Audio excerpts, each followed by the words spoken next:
computer. Right, cool. So you had a question about, was it the contentions?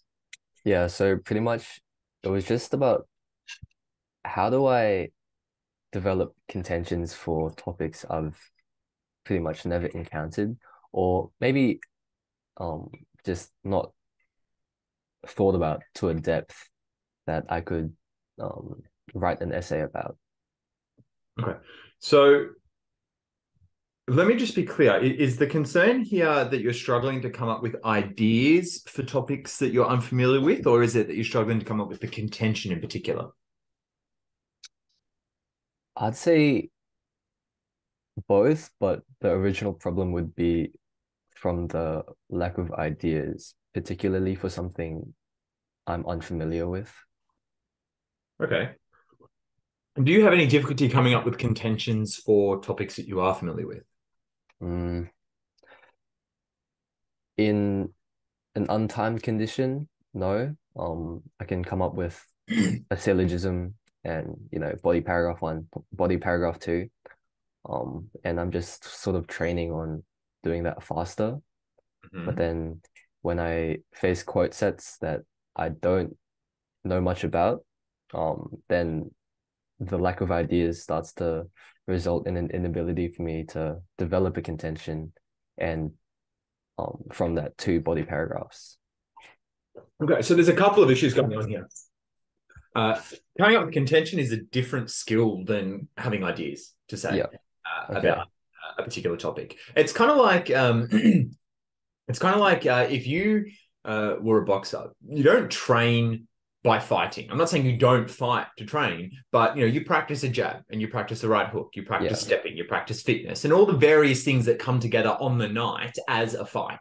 Right. Mhm. So similarly with you, you'll practice contention writing, exposing yourself or improving your diet to better ideas. You'll practice timing. You'll practice the internal structure of a body paragraph, stylistic flourishes in the introduction, and all these various things, and then they come together as the final product. So first to address the ideas one, because with reference to a few materials that are already existing, that might be quicker to answer. I did a 2.5 hour workshop on how to come up with ideas if you've just got literally nothing to say. So for that, I recommend, maybe I can share screen and it's this one here, the ideas masterclass. So it's on YouTube. Uh, this one here.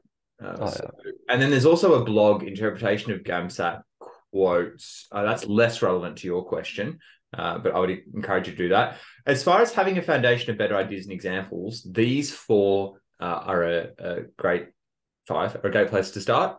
Mhm. Um, so if you go into the gamsat section 2 sorter group, pinned to the top is the playlist of free ideas. This will take you through some the common ideas in philosophy that characterize the moment that we're in at the moment, like in the world. Here's 10 versatile philosophic ideas you can use, and you can research them on the Stanford Encyclopedia of Philosophy. This is how to go about using evidence and where to find it. Uh, so, um, uh, for example, the Minefield podcast. These are some various things that you would probably want to be familiar with, and some links to start with. These two videos here, the Map of the Humanities and Social Sciences, are probably, in my opinion, the best and most enjoyable content the 90 Plus has ever produced. It was run by my friend Noshad, and and he basically takes you through all of the ideas from the Ice Age to now that basically contribute to what it means to be human in today's world.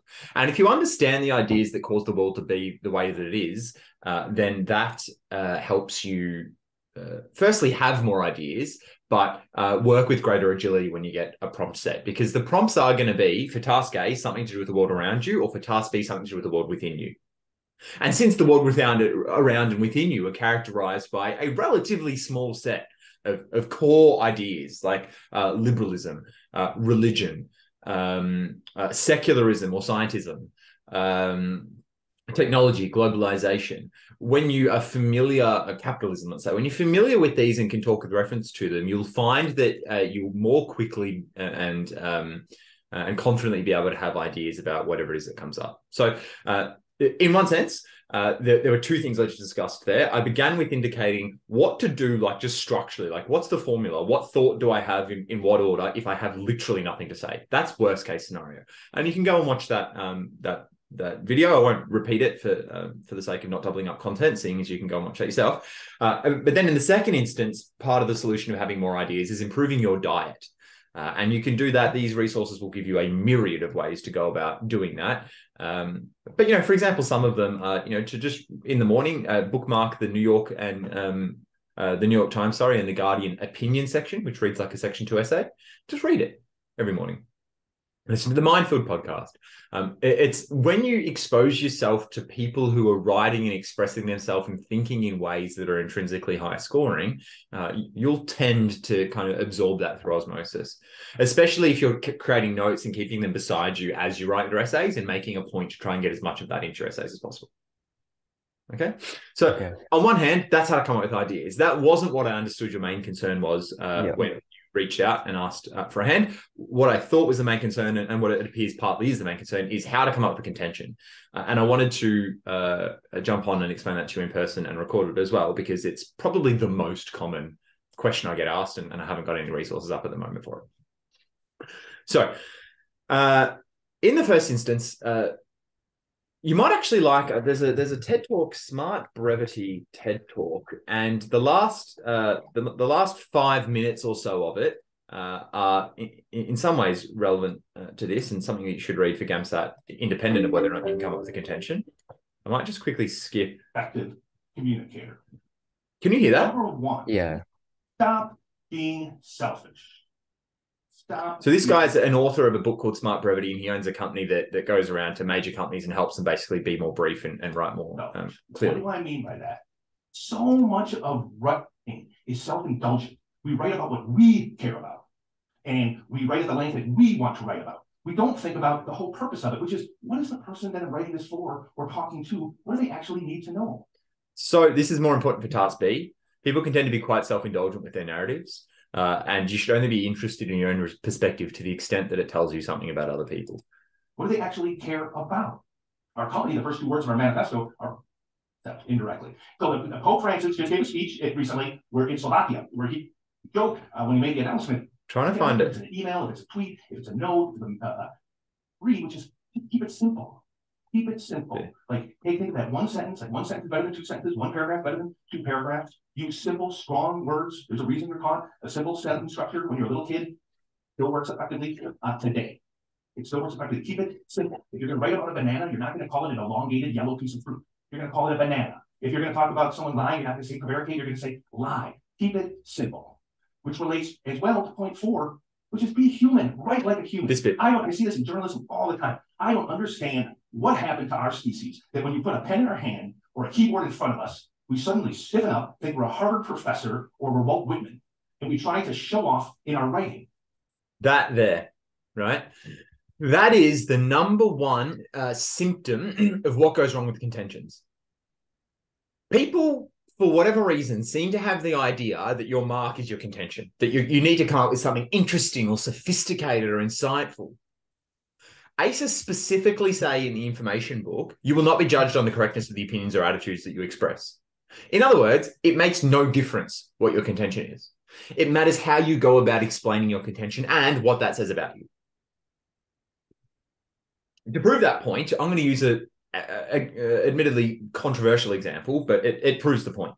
I'm going to pick a contention which by most people's standards would be considered morally reprehensible. Just to be clear, this is not my personal opinion. I'm not giving my personal opinion. I'm just picking this for the very point that it would be something that you would think would get you a very low mark in the GAMSAT, and I'm going to get a good mark with it. Okay? So I'm going to make my contention. Gay people should not be allowed to be married. Again, not my personal opinion. It's just an example of something that you would not want to say in a GAMSAT. Now, if I said that with no context, Pat, I would understand how you came to think about me something negative. You might think I'm a redneck, a hillbilly, or I'm just lacking compassion, or I'm super backward, or whatever it is. And I would understand that. Okay. What if I said it this way? What if I said, Pat, before embarking on this little discourse, I just want to quickly stop and acknowledge that the subject matter here has been the source of an enormous amount of collective and individual trauma, both historically and today. And accordingly, if we wish to be sensitive to that trauma and the people, the humans who that trauma was inflicted upon and who bore the brunt of it, then it is essential that this discussion is had with a degree of delicacy and sensitivity, which would let those people know that they are acknowledged and respected and cared about. Now, that all being said, there are some logical bases upon which it could be argued that there is a lacking legitimacy in gay marriage. One of which, for example, is that marriage is a traditionally religiously defined institution, and in all major religions, it has been characterized as the union of a man and a woman. Now, whether or not you agree or disagree with anything in there, you learn something about the way that I went about it in the second version, right? Yeah. You learned that I was, at least compared to the first version, humane, compassionate, empathetic, sensitive, warm, that I had some degree of objectivity, neutrality, critical reasoning. These are all the psychometric qualities that would score well in the gamsat. Now, I apologize for the controversial subject matter, but the point was, I genuinely believed that that could score well. I mean, as long as ACE aren't lying in the information book that you won't be judged off the opinions you express, it's about how you go about expressing them. Well, I just expressed that in a way that tells you about me things that should reassure you that I'd be a good doctor, aside from the content. So the point of my illustrating that to you, Pat, is that it doesn't matter what your contention is. In my experience, it's not that people can't come up with a contention. It's that they come up with ideas and discard them. Yeah. Do you have any questions about that so far? No, I think that's pretty spot on. Okay. For like my position at least. Great. So let's progress. So we're in a situation where, by and large, people, for whatever reason, when they're in front of a keyboard and have a pen in their hand, they think they need to be an Oxford professor. They think that your contention is kind of like the heart of what you're doing and the mark that you're going to get. And for that reason, it needs to be sophisticated and fancy. Now, it's an unfortunate fact of GAMSAT, Section 2, that, well, in this particular part of the fact isn't unfortunate, but it does happen to be that people who score well generally also happen to be good writers. What's unfortunate for everybody else is that it's not the good writing that is getting them the mark. They just happen to be good writers. What's getting them the mark is what their writing says about them. But people who don't score as highly don't see that. So they try and copy what they perceive as the source of the score, which is, fancy, sophisticated writing. But when they do that, they do it in such a way that fails to reveal about them the kinds of things that the high scorer revealed about themselves in the way that they went about arguing those points. And so the mark doesn't get any better, or often it gets worse because it's more complex and more jargony and makes less sense. And a doctor can't be jargony. It needs to make sense. I remember I was with the GP on placement, and there was a guy who had what looked to be a cancerous lesion on his nose. And I looked at it and looked at the doctor, and the doctor knew what I was thinking. And he said, could be a hypermitotic lesion. We'll have to do a test. Now, the patient didn't know what hypermitotic lesion meant. I knew he meant cancer. The point is that jargon is, if he had have said that to the patient, that would have been ineffective.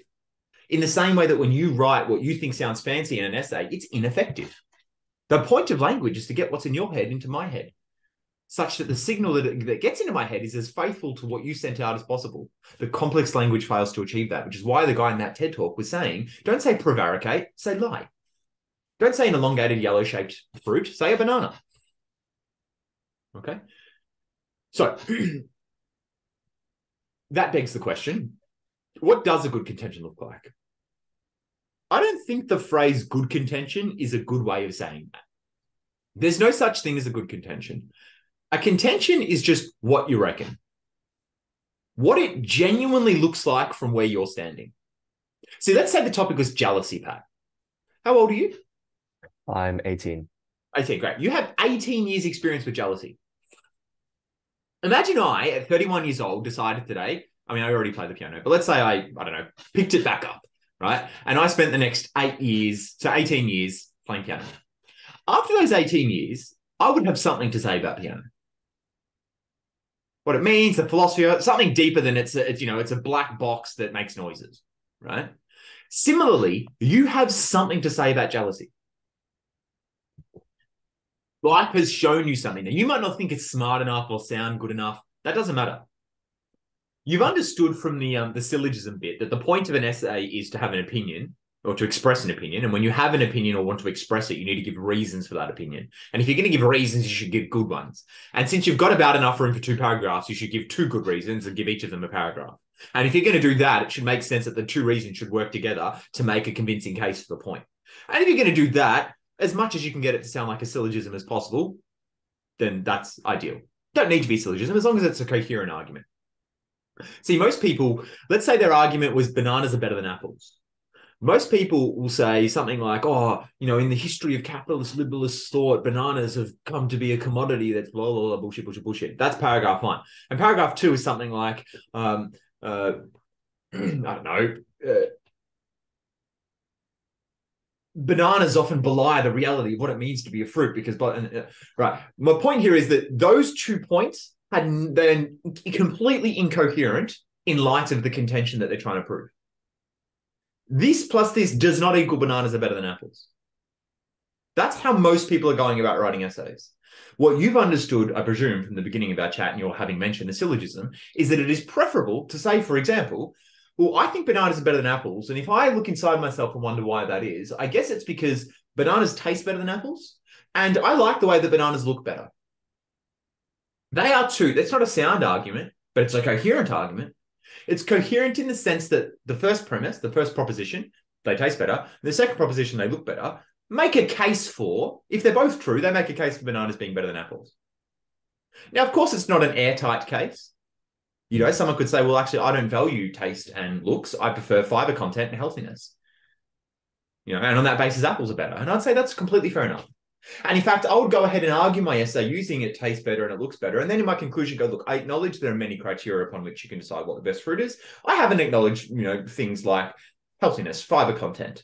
Nevertheless, and then I'd reassert my point.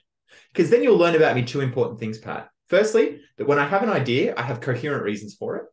And I can structure my writing accordingly. And secondly, I'm self-aware of the limitations of my own perspective. Because I can preempt what someone else might say in response. That's where, mind you, the other thing that everyone likes to copy in my essays, when they say something along the lines of, oh, this is just one opinion, many opinions exist, that's a cop-out. That wasn't what I was doing.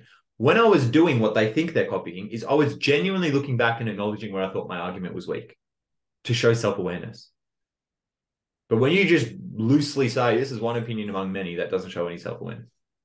Anyway, I'm getting a bit sidetracked here.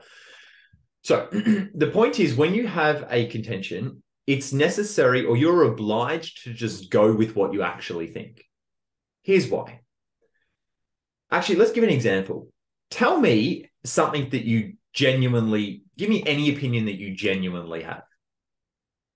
It doesn't need to be fancy. It could be BMWs are better than Mercedes. In fact, the more trivial, the better.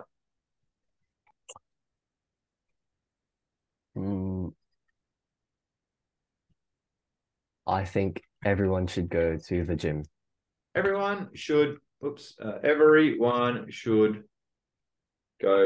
to the gym. Perfect. All right. Now, you genuinely believe this, yes? That's your actual... Yeah. Perfect. Give me 2 reasons why you think that is. Imagine you're in a court of law and this was your case that you were presenting. And I said, well, what are your 2 reasons why you're making this the case that this should be what we should do? I think going to the gym requires a level of discipline. So in a sense, it cultivates that. Yeah, let's go cultivates, because I think you're going to have a stronger argument there. Cultivates discipline. Great. And let's just say discipline because it's more clear. You want to use clear arguments that are completely unambiguous. Ideally about this length too, mind you. So your topic sentences should be about, I mean, maybe not this length, but as clear as possible. Anyway, continue. Your second reason? And I'd say that life should be led through discipline. Okay. Through discipline. Now, this is actually a sound argument. Well, it's nearly a sound argument. I was expecting you to say gym leads to healthiness, leads to healthiness, which is what most people do, and that's acceptable. Because if this is true and this is true, yeah, well, more or less this is true. Okay, you've at least given coherent reasons. But it's not a sound argument, because if this is true and this is true, this isn't necessarily true. In the same way that if I said Socrates is a man, all men are mortal, therefore Socrates is mortal. In this case, if this is true and this is true, this is necessarily true. It can't not be true. In other words, if you don't want this to be true, you're going to have to appeal to this or this being false. This isn't how this is structured. But what you did say, though, was going to the gym. Gosh, how am I doing for time? All right. Going to the gym. What did you say?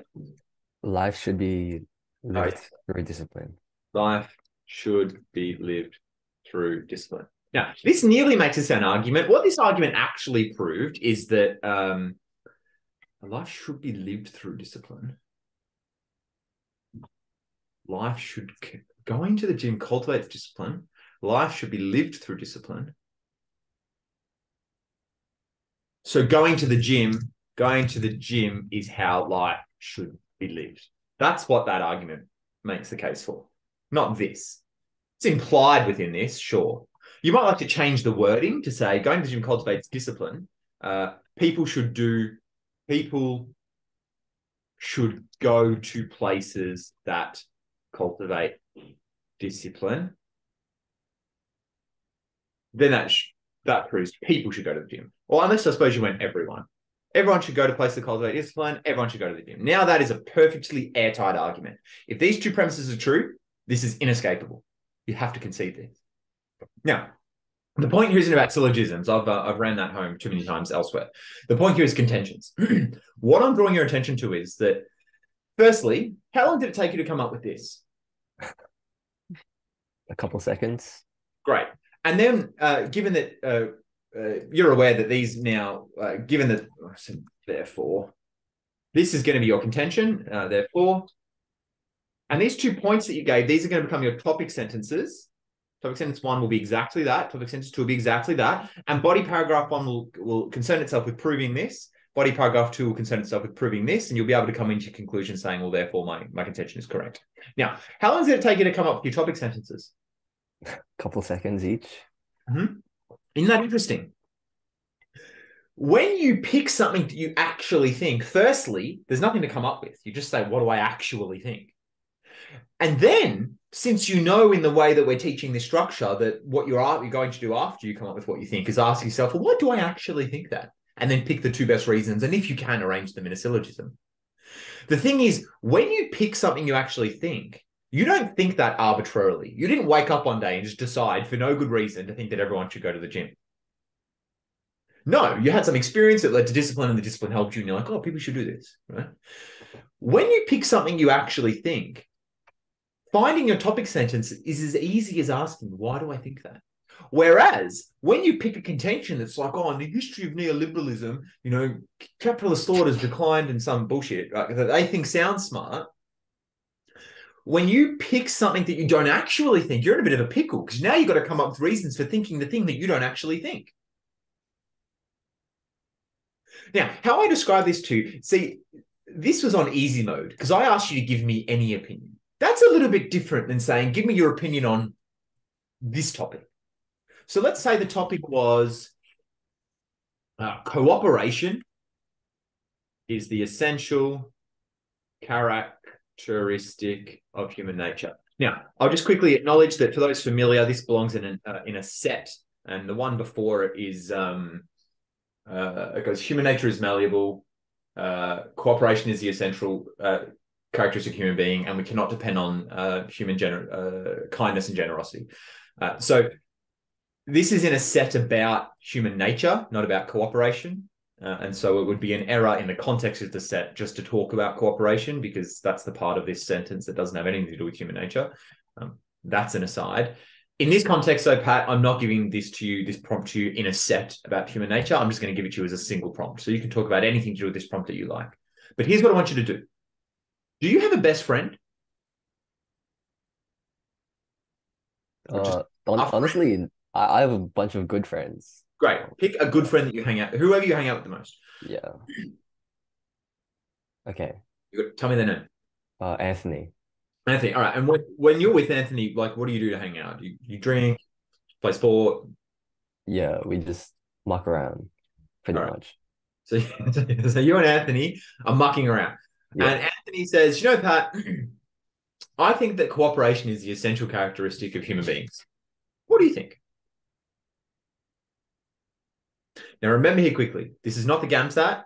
You're not trying to sound smart. I want you to genuinely imagine yourself just hanging with Anthony and he just loosely, casually says it. And you're like completely relaxed and you're just like, whatever. What do you actually say back to him? I'd say to a certain extent, I agree. But I think to say it is the most essential would maybe neglect other things that comprise our lives. The characteristic good is to neglect others, and such as what Anthony says. Sure. I'd say things like ambition or virtue. Which is ambition and virtue. You might have trouble reconciling them since ambition isn't a virtue. Maybe it is. Who knows? Do you remember that scene at the start of The Gladiator? Have you seen that movie? No, I haven't. Oh, good movie. Joaquin Phoenix is like, anyway, don't worry. It's a really good scene. I have half a mind to put it on YouTube now for the recording, but anyway.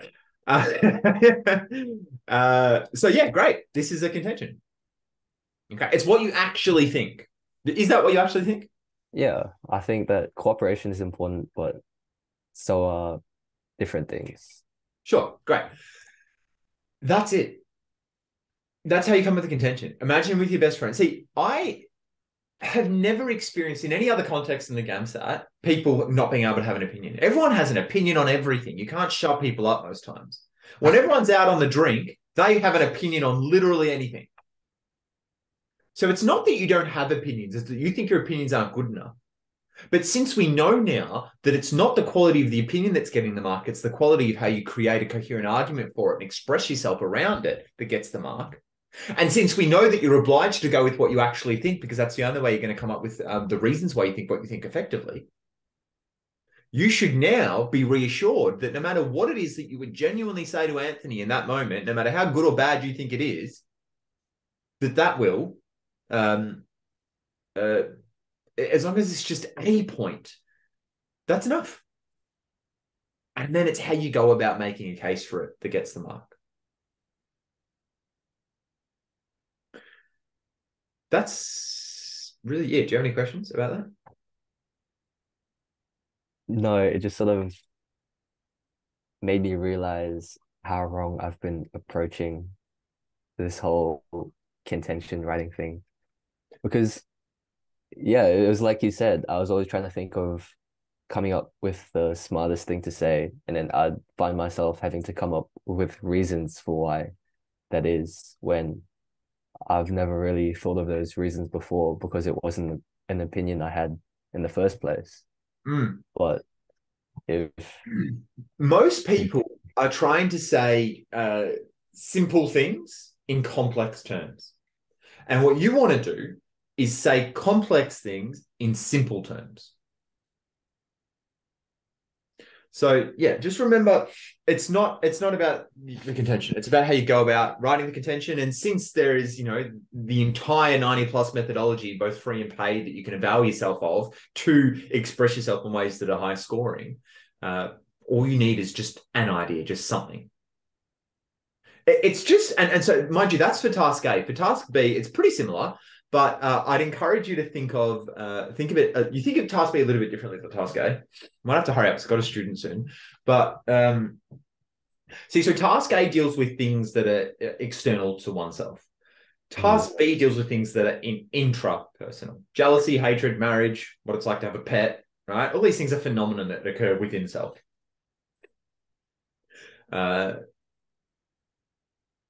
So what you're scanning for, see, it's slightly a psychometric error to have a contention in a task B in the same sense as you do in a task A. That's because the world within us is subjective. See, what jealousy means to me is entirely different than what jealousy means to you. What culture means to me is different than what it means to you. What marriage is to me is different than what it means to you. And that doesn't make my perspective any better or different or better or worse than yours.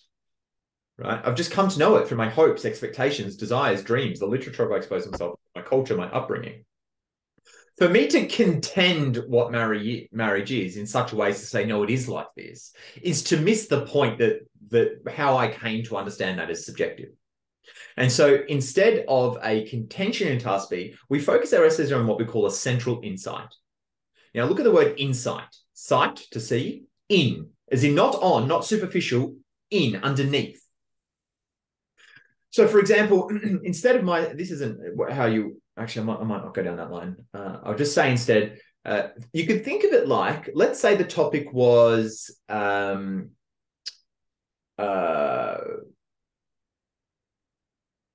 fantasy is the most important kind of thinking. That's a really abstract one, actually. I might go with, can you think of a task B prompt off the top of your head? No, I can't. Is there imagination, clothes, friendship, pulling, humor? Oh, nothing. Let me just quickly pull one up. 2 secs. Documents. Pink. All right. Fantasy, lol. Put up the fantasy. So let's go. Sympathy and empathy are dependent on imagination. Let's just say that as a prompt, okay? Now, you're not looking to agree or disagree with this. I'm going to contend to you, in the same way that I did about jealousy at the start of this lesson, that you have learned something about sympathy and empathy in the past 18 years. You have an enormous amount of experience with sympathy and empathy, 18 years worth of experience. It looks some way from where you're standing. I don't know which way. I know how it looks from where I'm standing, right? But it looks some way to you from where you're standing. And I would also contend to you that that is a function of your experience. So I'm going to ask you the question, what has life through your experience shown you about sympathy and empathy?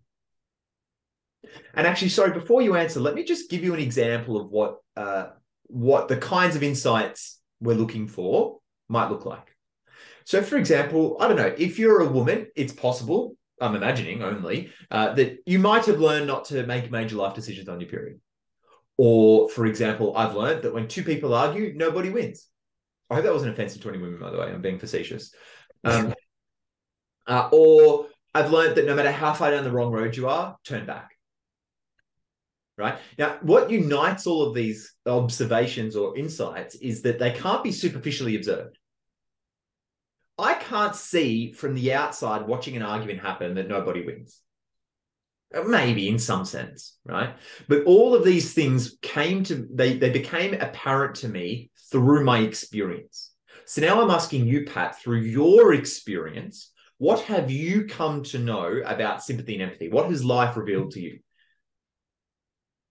Again, not needing to sound fancy. Just tell me actually what you see about sympathy and empathy as a phenomenon or as a feature of human life.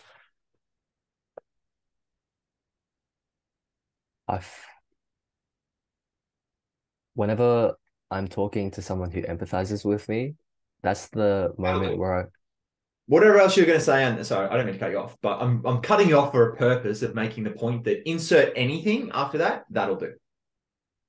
Okay. Actually, just as a matter of interest, go and tell me the rest of the sentence. Whenever you're talking to someone that empathizes with you, that's when I feel the most connected with them. Perfect. So empathy is a conduit for human connection. Contention. Right? Yeah. It's just actually, so whereas in task B, in task A, it's what you actually think. In task B, it's actually what you've seen. You have seen something. ASA will not give you something that you've seen nothing about. And then people are going to say, what about that year that there was thrift? Okay, unless you don't know what the word thrift means, there's some sense in which we have all at some point had to contend with budgeting or apportioning our resources, even if it's lollies as a kid, right? ASA will give you something you have experience with. And life has shown you something. Don't discredit what you've seen. Even if you don't like what you see about it and you think it's simple and not good enough, oh, well, too bad. Don't spit the dummy. What are you going to do? Make up a contention and then reasons why you think that? You're obliged to go with whatever you've seen about life. If you get a topic that you don't think you've seen enough about, oh, too bad. You have seen something, though. And remember that it's not all lost because you're not judged on the contention anyway, you're judged on how you go about expressing it. And since there are a phenomenal amount of Task B resources on how to score well, if you apply them regardless of the contention, you will be able to score well. All right, Pat, does that now make more sense about how to come up with the contention and how to think about it in ways that relieve tension and allow you to do it more quickly and effectively? 100%. Yeah. Yeah. All right, bro, I'm going to bounce. I'm going to my next student. Thanks for prompting me to answer this question for you and record it. Hopefully it will be helpful to others. And thank you one more time for putting those prompts up in the 90+ group. It is enormously appreciated. No worries. Thank you so much. All right, bro. Catch you later. Bye.